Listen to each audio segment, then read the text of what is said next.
시중금리 하락세 속에 은행권 주택담보대출 금리도 떨어지며 2달 연속 3%대를 기록했습니다.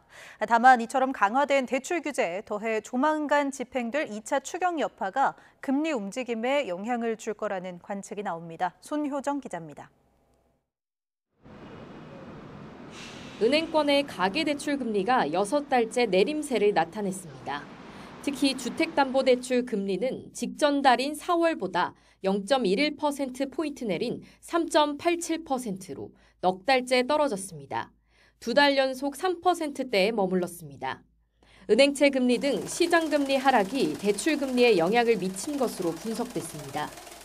다만 수도권 주담대 상한선을 6억 원으로 틀어주는 고강도 가계대출 규제가 앞으로 변수가 될 전망입니다. 금융당국이 가계부채 급증을 막기 위해 올 하반기 가계대출 총량 규제에 나섰는데 주담대 금리 하락 추세가 과연 계속될지 낙관하기 어렵기 때문입니다.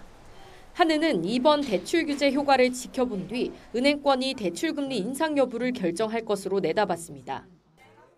향후 주담대 등 가계대출의 가상금리 추이는 가계대출 증가 속도 등에 영향을 받을 것으로 보이며 가계부채 관리 강화 방안이 발표된 만큼 그 효과를 지켜볼 필요가 있겠습니다.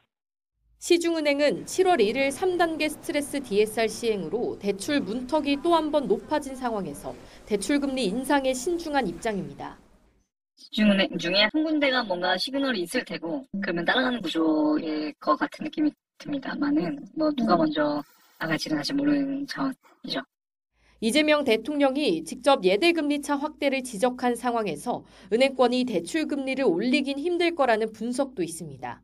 그보다는 2차 추가 경정 예산 집행을 위한 대규모 국채 발행이 시장금리와 대출금리 인상을 불러올 거란 전망이 나옵니다.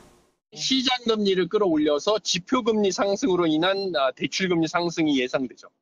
그러면 당장 이번 달은 아니죠.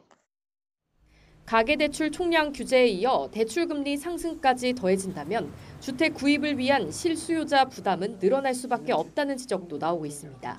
YTN 손유정입니다.